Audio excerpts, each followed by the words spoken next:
Muri yeZimbabwe kwazwai togashira mishonga chenyu chamasecret namaconfessions zitandoitwa iye Glory, and welcome back to this episode. Aiwatadzoka zvekare nenyaya dzenyu nezuro ndakatorekodha, but I was not happy with the video. There's a lot that happens, and unfortunately kana pasina munhu anenge ari kuseri wekamera zvinhu zvinodongorashika wotozoona kuti tudza chaya wapedza kufirimoona maiwe zvinhu zvacho zviri kubuda majokosi. Saka regai titange nenyaya dzanezuro tichingoenda takadaro. Ndiri mukadzi ane makore 30 ekuberekwa, ndine mwana 1. Ndakaroorwa 2015 ndikagara 7 years ndisina mwana, then ndobva ndaita musikanzwa nenyaya yepressure yekutsvaka mwana ndikadana neshamwari yemurume wangu. In fact hatina kudana nesuch, akasvika nditori stressed ndichichema nenyaya yemwana. Ndanga ndabva kubata mameseji echipfambi and stuff. Mukukamfotana muya ndobva tarara tese, nhumbu ikabva yabata. Takabara mwana zvakanaka, murume akafunga kuti mwana ndewake. Of which deep down I know kuti hasi wake. Uye shamwari yemurume haazive futi kuti mwana uyu ndewake. Chakunetsa mwana akura, murume akunetsera mwana wechitu. Of which kekutanga I gave in kushamwari ndichida kuona kuti pane zvingaitika here nhumbu ikabva yabata. So murume akunetsa, ndoita sei? Murume wangu ane low sperm count. Saka akambodya mushonga ndokubva pabata nhumbu, akafunga kuti mushonga uya waita, of which anga ava ne6 months adya mushonga pasina zvaitika. So murume akunetsa, saka ndokumbirawo mundibvunzirewo kune vedare kuti chii chandingapa murume wangu kuti akwanise kundiitisa mwana. I'm so stressed zvekudaro because neni mwana wechitu ndakumuda but kwekumuwana. I can't go back kushamwari yemurume, anga suspecta kuti pane kakutambiswa bhora risina mweya karipo. Saka ndaida kuti mundibatsire if pane anything chandingaita kuti murume akwanise kundiitisa pamuviri pechitu, because zvechokwadi tete I regret kurara kwandakaita naye at some point. Ndinofara kuti at least ndine mwana, but izvezvi manje because ndanga ndichitukwa left right and center. Uye ndakaita give in nekuti ndaida kuchengeta imba yangu. Ndakavaka zvekuti maybe hamuna kuona kuti ndakavaka zvese zviripo pamba, ndikafunga kusiya ndigodii. Regezai ndite give in. That's when pandakarara neshamwari yemurume. Ndodii ndakuda nhumbu apa murume haakwanisi kundizvarisa. Mapirids api aningapa murume omushonga ungaita kuti murume wangu adye akwanise kundiitisa mwana. Nekuti pandakazoita musikanzwa tete tanga tagara 7 years pasina mwana, pobuda ka1 nhumbu ikabva yabata. Saka handichazivi ndoita sei, ndichatevera mumacomments. Guy, all right. Heidi, what I can say to you is makamboendere ku men's clinic since muri kutaura nyaya low sperm count. But manje mukaenda ku clinic, ku men's clinic vakazonotesta kuti vaone kuti sperm count yakamira sei kogona kuzobuda zvimwe zvekunzi haimi magara hamutobari. Handimozvona. Saka mobva mabatwa saka mwana ndewa. Wamabata saka mwana ndewani. Saka maybe apa men's clinic inogona kunetsa. Inandizivi vedare. I don't know what advice can you give Heidi. Nekuti nyari kwende kuti Heidi wakakanganisa, wakavata neshamwari yomurume. And Heidi unochengeta secret. Secret ndeyake, ndiye anoziva kuti mwana haasi wababa. Friend haitozivi kuti mwana ndewayo. Hanzi secret vachapinda nayo zvayo muguva. Fear women after God. Ihlai madzimai nekuti madzimai akasenga masecret. Aiwa isecret yandikandisa umapfumo pasi. Handiti regai tipinde munyaya inotevera. Tete munofara here? Ndinoreurwa kutora mukadzi wasawira wangu. Ini naB. Okay, takakura tiri vanhu vatingati taiva matights, tsika nditsikewo, bhandi nebhurugwa. Vatete mhanza yaB yakazovhurika ndokuwana basa kuSouth Africa. Zvose izvi B waishiya neni hapana chaindivanzira, taiwirirana zvokudaro. Vatete B akandisiya anditi nditarise mukadzi wake Rudo nemwanakomana wake Jaden pano neapo. Ndakavimbisa B kuti asatye, ashande akasununguka ndaizotarisa mhuri yasawira vangu. Handina kuziva kuti Satani chichandibata zvine simba. Ndakatanga kuchiva mudzimai wasawira wangu. Ndakakanda chirauro asi Rudo akandigwabvura achiti ndaimushurira. Pane kuti ndidzokere shure nekutukwa kwandainge ndaitwa naRudo, ndakatoita senge ndagarwa neshavi chairo. Ndakashingaira kusvika ndazowina. Asi vatete pane chinhu chimwe chandainge ndisina kufunga. Vatete B aiziva zvaiita. B ainge akasosa munda wake. Ndakabayiwa nomunzwa nokuti ndainge ndakapinda pakasosewa. Ndofunga B waizviziva kuti ndichaita musikanzwa nemudzimai wake akada kunditswanyira musoro kumudhuri. Vatete, zvavakuitika ndezvekuti zvombo zvangu zvakazvimba. Ndava kugara ndakapfeka mazibhurugwa nayokozina. Ndiri kurasa mvura zvakare ine ropa. Dumbu rangu riri kukukumuka kunge munhu akazvitakura. Kurasa mvura ritori dambudziko. Ndinorwadziwa zvakanyanya zvekutochema chaiko. Ndakaenda kuchipatara ndichifunga kuti zvimwe ibhiriazia, asi haisi. Ndakaitwa matest ose zvawo amungafungira, kubva ekensa kusvika ezvirwere zvepabonde, hapana chaonekwa. Vatete, ndakazofamba kuchibhoyi ndiko kwandakaunzwa kuti ndakaiswa rukau. Ndakabatwa pasingabatwi. Vanoziva mutemo werukau ndeyekuti unobvisa newakakuisa. Ndakambotaura naRudo kuti ataure nemurume wake andisunungure, asi Rudo wakaramba akati zvandaimukumbira ndaida kumuurayisa ndisamupinza munyaya idzi. Dambudziko guru nderekuti ndinotarisana sei neshamwari yangu. Ndinomuudza ndichiti kudii. Vatete, B wainditrasta neupenyu hwake. Zvinotaurika here zvandakaita? Ndiri kurumwa nechekuzvicherera ndoga. Shamwari yangu ndoiudza sei? Apa dumbu ndiro riri kukura, asi muviri uri kuperezeka. Munoziva ndava kuita senge munhu ane kwashi. Kufamba kwava kundinetsa nekuda kwekuzvimba kwenhengo dzakavanzika. Ihondo chaiyo. Zvinochondinetsa ndechekuti B anenge akuziva zvandakaita. Musuno akafona achibvunza kuti muviri wakadii. Mukati B haasi kuziva iyeyo kuti chakachaya. Vatete, handichina zano ini, ndiri kuita kupererwa chaiko. Ndodudza zvandakaita naRudo, asi ko imba yavo ikaputsika, kana kuti ndotaura, ndoreurura, ndopona. Right. Pane vamwe handiti mawata nyaya yatapedzisira kuti raingashara kuti kwai ndakada neshamwari yemurume wangu. Ndinomupupura kuti ndizvo zvakaitika izvi. Handizivi kuti munoadvisa kuti kudii, votaura here vopona, kana kuti vonyarara vochengetedza musha wavanhu. Imi munongosiyawo makomenzi, handizivi kuti munozviona sei. Handiti because unotoona kuti kujamba mupani uchipinda mumoto uzama kuzvisefa asi uchidestroy. Saka imi munotaura kuti ndezvipi zvinoita. Kana vakasazvisefa futi vanofa, because handi munoziva mutemo, unofanirwa kupupura. Munhu unotoita hambo unokumbira urege zvinodii. Handiti makasimba here vatete? Ndiri kuda kuurayiwa nabhishopu veimwe chechi huru muno muZimbabwe. Handichatauri zita nemunemo rechechi, asi chechi iyi ine vateveri vakawanda muZimbabwe. Gore negore vatete vanoungana vachinamata, asi gore negore hapashayikwi vatendi vanofa nenjodzi yemumugwagwa. Vatete, gore negore bhazi rinokudubura vanhu. Explanation yonzi Satani ari kurwisa vatendi. Kutaura chokwadi, Satani ndibhishopu vakafuka makushe ehwai. Ndiri ume aifunga kuti bhishopu vatsvene, ndichitoimba touch not the anointed ones. Ndaishandira bhishopu sapersonal assistant vatete kwemakore anosvika 5. Chakaita ndishandire bhishopu, ndakasvika ndiri visitor muchechi, ndokunungwa nemweya zvichinzi ndaifanira kushandira chechi. 4 months down the line vatete kuoreswa mari ine mumvuri zvekutoti kuti nditi ndiri PA ndaitozviramba. Takashanda zvedu, asi bhishopu ava vainge vaine mari yakawanda. Mari iri mumachechi yakazara tete, tax free, asi pa5 years ndavashandira gore negore kwaitokudubuka vanhu. Vanhu vaisakudubuka nguva dzese, vaikudubuka nguva dzekuenda kumusangano. Vatete, usingacherechedzi unogona kufunga kuti injodzi dziri normal. Kwete, chiripo chinenge chiripo. Ndizvo zvandaifungawo vatete kuti njodzi idzi dzaiva normal. Kusvika ndazokangamwa foni yangu kubasa. Ndainge ndisingagoni kugara ndisina foni nekuti pane rimwe basa randaibata pafoni, kupindura maemails nezvimwewo zvakasiyana-siyana. So pandakasvika kumba ndakaona ndisina foni, ndikasvika ndikaita U-turn.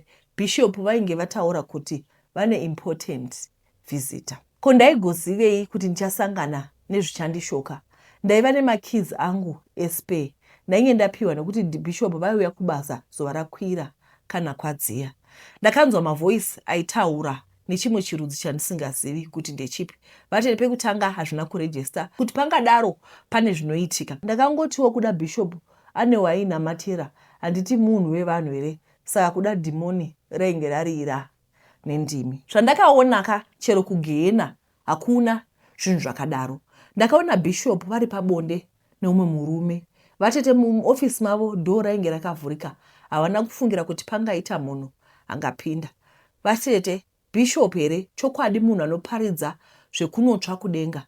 Asi muonero wangu zvinhu izvi ndezvemushonga nekuti maive nezvinhu zvaipiswa zvainhuhwa kuti tuku. Ndakangoti ndokubva ndadzokera kumashure. Chero foni yandainge ndavinga ndakabva ndasiyana nayo. Ndakanomutsa chimota changu ndiye hutu ndakananga kumba. Zvandakaona zvakaramba zvichiita replay munjere dzangu. Asi ndizvo here? Bishop vechechi zvavainge vane mudzimai nevana vairarama Eli here? Vanakomana vemuchechi vainzi maAmabhera vaiva safe here? Chii chimwe chaiitika chatainge tisingazivi? Zvakandinetsa vatete, hope musuyu handina kumbodzinhuhwa. Ndakazopatika mangwana acho ndichiona mota yaBishop pagedhi.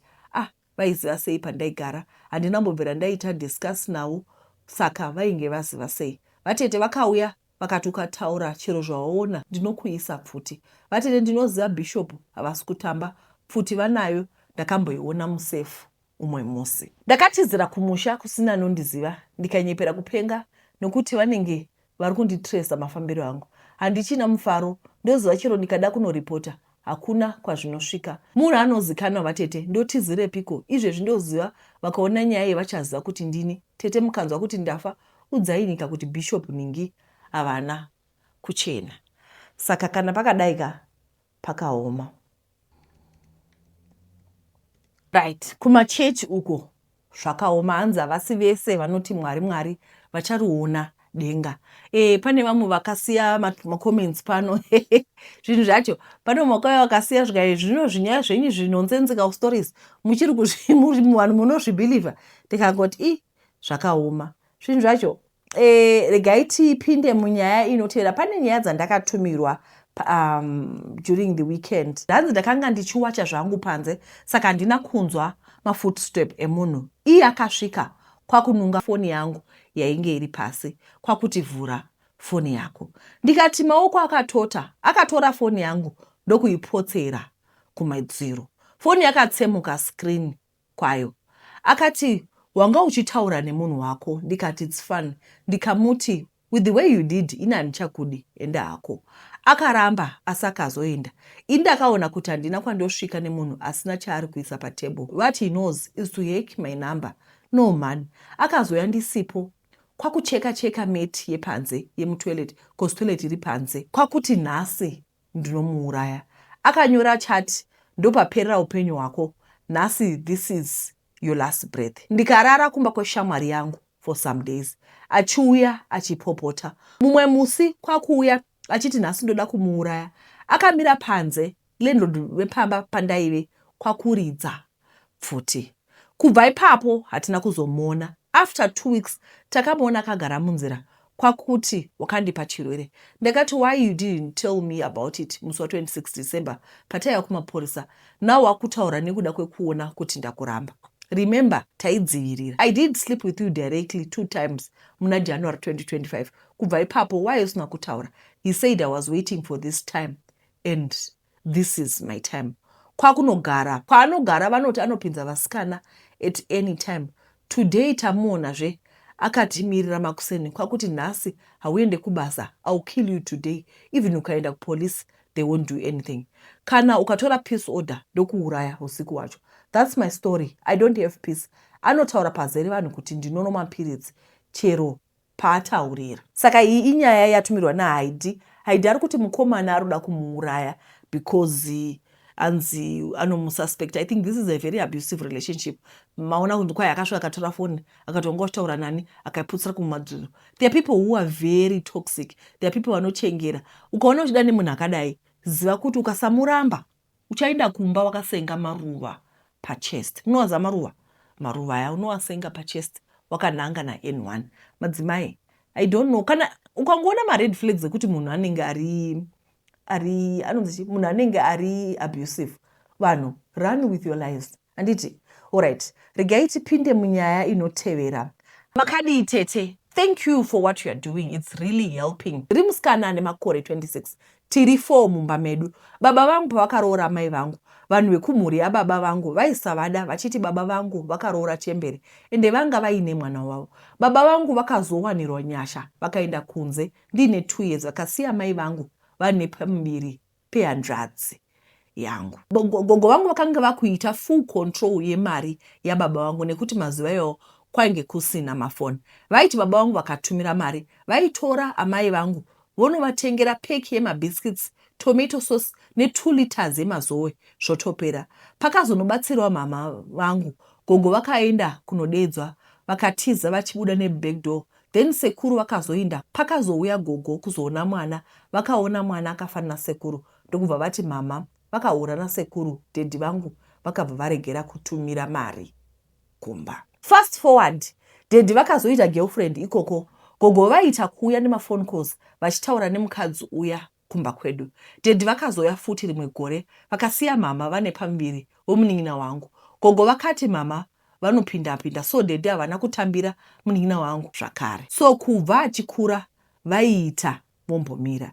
Ndakazoti ndiri form 4 ndakabatwa chibharo nemunhu wataigara naye pamba wandaiti sekuru, ndikaita nhumbu. Story for another day. Then dhedhi vakati ndibvise nhumbu, ndikaramba. Vakati sungisa munhu wacho, ndikaramba. Ndichiti mwana anozokura achiti baba vangu vakasungiswa namai vangu. Dhedhi vangu vakabva vandidisoona, vakati handichade kunzwa nezvako, handina mwana asingaterere. Ndakatonyora form 4 ndine nhumbu, ndikabuda zvakanaka. Mama vakanditisa course yezvemaoko. So takaita 5 years baba vangu vasingatumiri mari, tichiita zvese kuti tirarama. Apa baba vachitumira mari kuna gogo, vachitochengeta mukwasha nehanzvadzi yavo nevana vavo, isu tichisafa. Taipiwa zvinhu nevanhu kusvika pakudya sadza raibikwa nehupfu nehonye nemuriwo wakaora uya unenge waenderwa nemagetsi kubhucha, yaipiwa imbwa dzaigara pamba. Tainzwira tsitsi nemunhu aidzichengeta. Ndakazorwara rimwe gore ndichinzi ndarohwa nezvinhu zvekuti kuchipatara vaishaya chiurere. Kwakazoya hanzvadzi yamama, munhu waMwari, akatibatsira kunamata, ndikapora. Zvisinei gogo vakazoya sekuru varipo, ndokubva vafonera baba vachivati mukadzi wako ari kuura. Ndatosvika mumba mune murume akagara pamasofa kuma10 makuseni, nekuti she knows how to manipulate dad kuti vavenge mhuri yavo, kuti vachengetwe. And it worked because baba nanhasi vanoti amai vangu vanopinda-pinda. Amai vangu munhu anonamata, anoremekedzwa munharaunda, zvekuti vanhu vazhinji vaitoti amai ava munovanyepera. Dai baba ava vari panzvimbo, taivarova kusvika vave murume pavarume. Pakazoita mukana wekuti ndibude ndiendewo mhiri, ndikasvika ndikaona baba vane mumwe mukadzi wavaitinyepera kuti havana mukadzi. Akatoshamusika ndakumuudza mararamiro ataiita. Mukadzi uyu akaudza baba kuti vachengete mhuri yavo. Vakangotumira mari ipapo kuda kufadza mukadzi wavo uyu. Vakazonetsana rimwe zuva, ndaudza mukadzi uyu zvekurovana nemukadzi uya. Akaenda baba vangu vakati ndini ndavarambanisa, asi ivo vaitoita chure nekuti vane marriage certificate namama ravasina kudambura, ende ini ndaisaziva zvekurovana kwavo.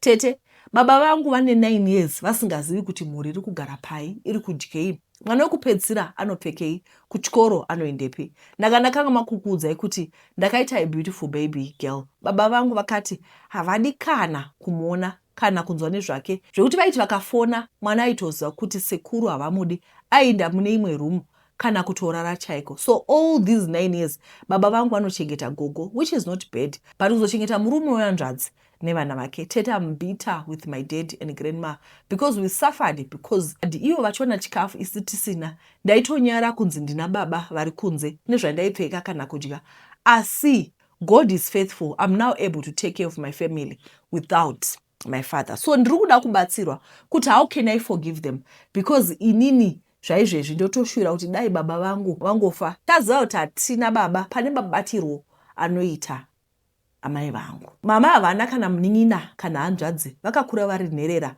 from the age of 9. So my dad was supposed to show her what love was, but he did the opposite and hurt her. We could see mama vakagara vachichema because she had to find a way for us to survive. Sorry chete nekurebesa nyaya, asi zviri pamwoyo pangu zvakawanda. I'm even afraid of getting married because of my father. Ndokumbirawo advice kuti ndoregerera vanhu ava. Gogo nadaddy say thank you for taking your time to read this. Please let me know once you post so I could follow up on the comments section. Saka akazoindira mberi akati mama vakatoti iwe unofanira kunokumbira ruregerero kuna daddy. Saka ina handina kuisa kuti ruregerero anofanira kukumbira nderwei, zvekuti daddy vakasiya vana vakaenda kumhiri vakanogara upenyu hwavo vasingachengeti vana, vachitumira mari kuna gogo. handisi kunyatsoziva kuti apa rurege ndirwo anofanira kukumbira nderwei, because gogo also played a part to destroy this marriage. Handiti kuti vanonoti sekuru muroora paakagwadzwa nenhumbu, sekuru vakanobatsira pekutanga vakasvika vakawana sekuru vaendesa muroora kuchipatara, something like that. Gogo vakatofonera kuti aiwa mukadzi wako anodanana tezvara. Nai vana baba ndokumborobvunza, kana mimi muchiudzwa zvinhu kwai mukadzi wako adai, mukadzi wako adai, motozvibhilivha, mune muchinyatsozvifambisa sei? Why don't you sit down and investigate what happened to innocent until proven guilty? Handizivi hangu. The truth is a lot of people vanana mai vari toxic, but pamwe pachona handizivi kuti zvinotora chii kuti muvhure maso muone kuti apa hapasina kumira zvakanaka apa. Munhu anouya kuzodestroya mhuri yako. I don't know hangu. Alright. Regai tipinde munyaya inotevera. Hai anti muri sei? Ndokutenda nechirongwa chakatikoshera chinotidzidzisa. Nhasi ndauyawo ndiri kutoda kubatsirwa tete, ndane 2 weeks ndabva kumarriage yangu. Zvakatoramba murume kungotanga kuhura kubva January iyoyi, asi ndotoona kuti kubva pandakazvibata anga akusatondipa respect enchero kuziva kuti mhuri ine zvainodawo kana tete. Saka takazonetsana ndichimuti zvauri kuita uri kuzviitirei? Ndokutonditi buda izvezvi enda kumba kwenyu. Kutofonera madzimbuya angu kutovaudza kuti ndiri namai Chido zvaramba. Kujairira vanhu vekumba kwedu kudaro tete. Ndakabatikana vanhu vekumba kwedu vakati ngauye hake kumba, no problem. Saka kubva ndiuye kumba kwedu munhu kana kufona kana kudii. Saka ndakambofambawo kumapastors kumasowe zvikanzi munhu akudanana nemurume wenyu anobata mushonga usingatomboiti namatai. Saka tete chandiunza pano ndiri kudawo basa, chero kuchengeta pamba kana rekuti ndenge ndichienda kubasa ndichidzoka kumba, kozi ndine mwana ne4 years.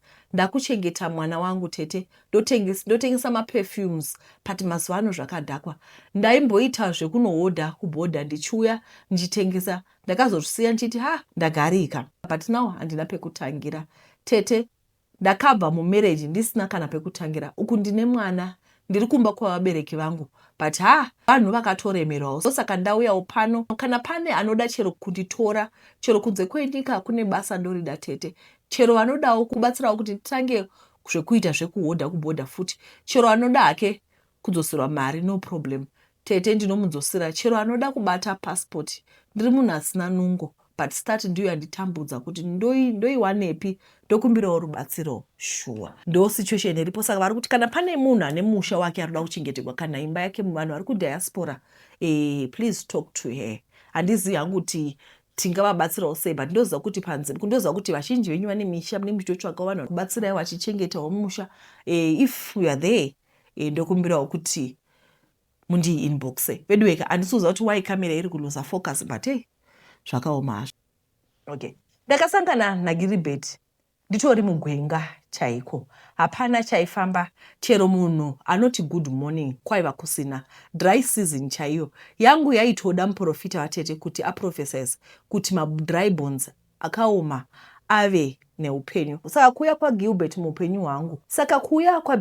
muupenyu hwangu, yaiva munamato yainge yapindurwa. Gilbert game cherudo ainge akachimaster. Vatete wainyatsodzwa kuti zvakanaka kuva pano. Shem, makambopinda murudo zvekubibinyika sepwerere. Ndainge ndaona madhoremido, mutambo wevakuru wakatambwa, ndikasvitswa $5,000.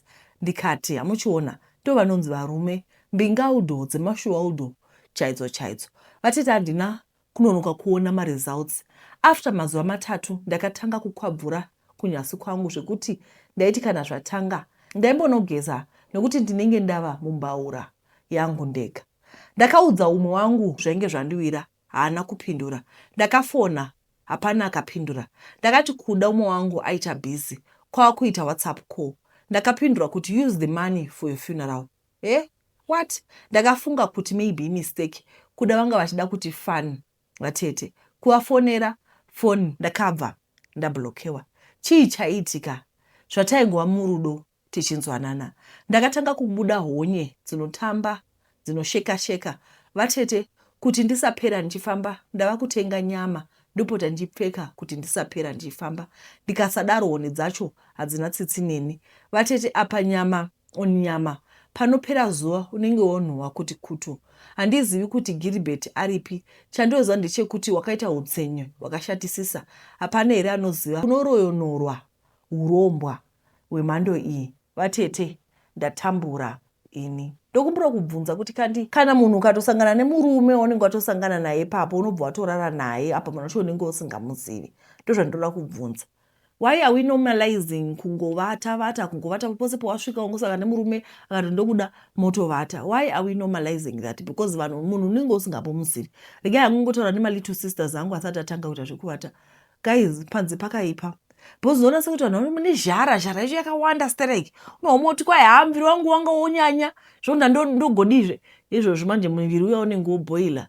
Handiti tokutendai nekuona chirongwa kwamaita. Kana kuri kuti nyaya dzenyu hasati dzaverengwa idzi because tinoda kuti maepisode edu aite mapfupi. Saka tichadzoka zvakare muzuva ramangwana tichizoverenga nyaya dzenyu. Kana kuri kuti makamboparadzirwawo musha wenyu, kana kuri kuti makambosanganawo nemashura muupenyu, aiwa, tumirai maaudio, tumirai nyaya dzenyu panhamba idzi. Handiti musarega kutumira kuita kuti tirambe tichiposta, channel ichiramba ichiendera mberi tichitaura nenyaya. Pozoitawo vamwe vari negative vanouya pano vachiti nyaya dzenyu. Alright. Pozoitawo vamwe vari negative vanouya vachitituka. Hatikurudziri kuti vanhu tinge tichituka. Handiti machannel pano akawanda paFacebook. There is a lot. Pane vane mapodcast eAmerica, pane eDubai, pane vari kuZimbabwe. Machannel akawanda. Saka kana mukangoona kuti ini ndinokubhowai naika, aiwa, munotora zvimabhegi enyu nemacheya moenda zvomunotsvaka kaimwe channel movona muchinakirwa ikoko muchikava-kava muchinakirwa muchiseka-seka zvichifamba zvakadaro zvingoenda pane kuti muzondituka nonsense chichi. Aiwa, ina handina kana munhu andodetsana naye ndiri munhu ari right. Handiti saka taichingoshuwira kuti tinge tiri vanhu vanofara zvakanaka tese kwete kuti muve muchitituka. Aiwa, ndokutendai nekuteerera chirongwa kwamaita. Mwari akuitirai zvakanaka. Tichadzoka zvakare muzuva ramangwana. Goat milk iripo, musarega kuramba muchiisa maorder egoat milk. Handiti Mother's Day imi kana madays acho atosvika and we will be meeting in Sandton. Aiwa, ndachinja masettings Sandton chayo. Aiwa, zvinenge zvakarongeka. Tinoshura kuti tinge tichisangana. It's just one event that we have throughout the year. Tokutendai nekuona chirongwa kwamaita. Mwari akuitirai zvakanaka. Tichadzoka zvakare muzuva ramangwana nenyaya dzenyu. Ndatenda. Bye bye.